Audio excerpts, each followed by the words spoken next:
ఈరోజు చాలా పెట్రోల్ బంక్స్లో చాలా రష్ కావడం జరిగింది.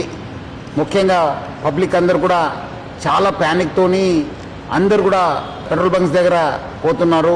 ఈరోజు నేను, మన అడిషనల్ సిపి గారు, జాయింట్ సిపి గారు, మన కలెక్టర్ గారు హరిచందన గారు, మన district civil supply officer Srinivasu అందరూ కలిసి మనం ఒక రివ్యూ మీటింగ్ పెట్టుకోవడం జరిగింది. దాంట్లో మనకు తెలిసిందేమంటే ఎటువంటి స్కేర్సిటీ లేదు, మనకు సఫిషియంట్ స్టాక్ ఉంది. 60 రోజుకు సరిపోయేంత స్టాక్ ఉంది. అది ఎందుకో ప్యానిక్ అయ్యి చాలామంది వాళ్ళు 2 వీలర్ కావచ్చు, 4 వీలర్ కావచ్చు, అన్నీ ఫుల్ ట్యాంక్ చేసుకుంటున్నారు. మనము మొన్న 22 రోజు చూస్తే 3024 KL మనకు ఆ రోజు సేల్ కావడం జరిగింది. నిన్నే చూస్తే 6400 KL మనము సేల్ కావడం జరిగింది. అంటే ఆల్మోస్ట్ డబల్ సేల్ కావడం జరిగింది. పబ్లిక్ అంతా ప్యానిక్తోని ఫుల్ చేసుకుంటున్నారు. ఎవరు కూడా ప్యానిక్ కావద్దు. సఫిషియంట్ ఫ్యూయల్ ఉంది మా దగ్గర, సఫిషియంట్ స్టాక్ ఉంది.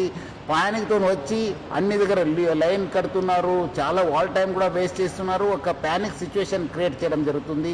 సో మనం కూడా అన్ని చోట్ల కూడా బందోబస్తు చేయడం జరిగింది. రెవెన్యూ సైడ్ నుంచి కూడా వాళ్ళ ఆఫీసర్స్ని పెట్రోల్ బంక్స్ దగ్గర పెట్టడం జరిగింది.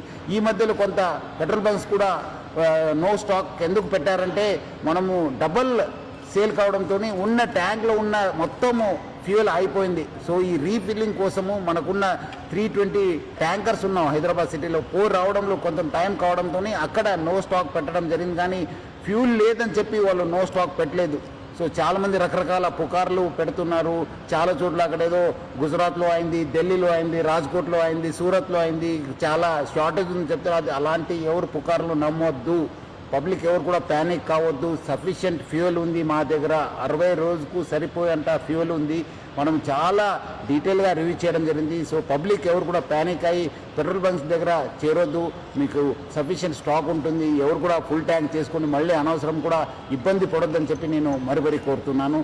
అదేవిధంగా పెట్రోల్ బంక్స్ ఎవరెవరు ఉన్నారు, HPSCL, IOCL, BPCL, నైరా వాళ్ళతో, ప్లస్ అదేవిధంగా రిలయన్స్ యాజమాన్యతో కూడా మనము టచ్లో ఉన్నాను. వాళ్ళతో కూడా మాట్లాడడం జరిగింది. వాళ్ళు కూడా ఇదే చెప్తున్నారు, ఏమంటే అనవసరం ప్యానిక్ సిచ్యువేషన్ క్రియేట్ అయింది సార్. సో అలాంటి పరిస్థితి లేదు, సఫిషియంట్ ఫ్యూయల్ ఉందని కూడా వాళ్ళు తెలియపరిచారు. కొన్ని చోట్ల ఈ వీడియో సర్క్యులేట్ అవుతున్నాయి. ఎందుకంటే చాలా లైన్స్ ఉండడంతో సోషల్ మీడియాలో బాగా సర్క్యులేట్ కావడం జరుగుతుంది. ఇక్కడ రష్ ఉంది, ఇక్కడ రష్ ఉంది, ఇక్కడ నో స్టాక్ బోర్డు ఉందని చెప్పి.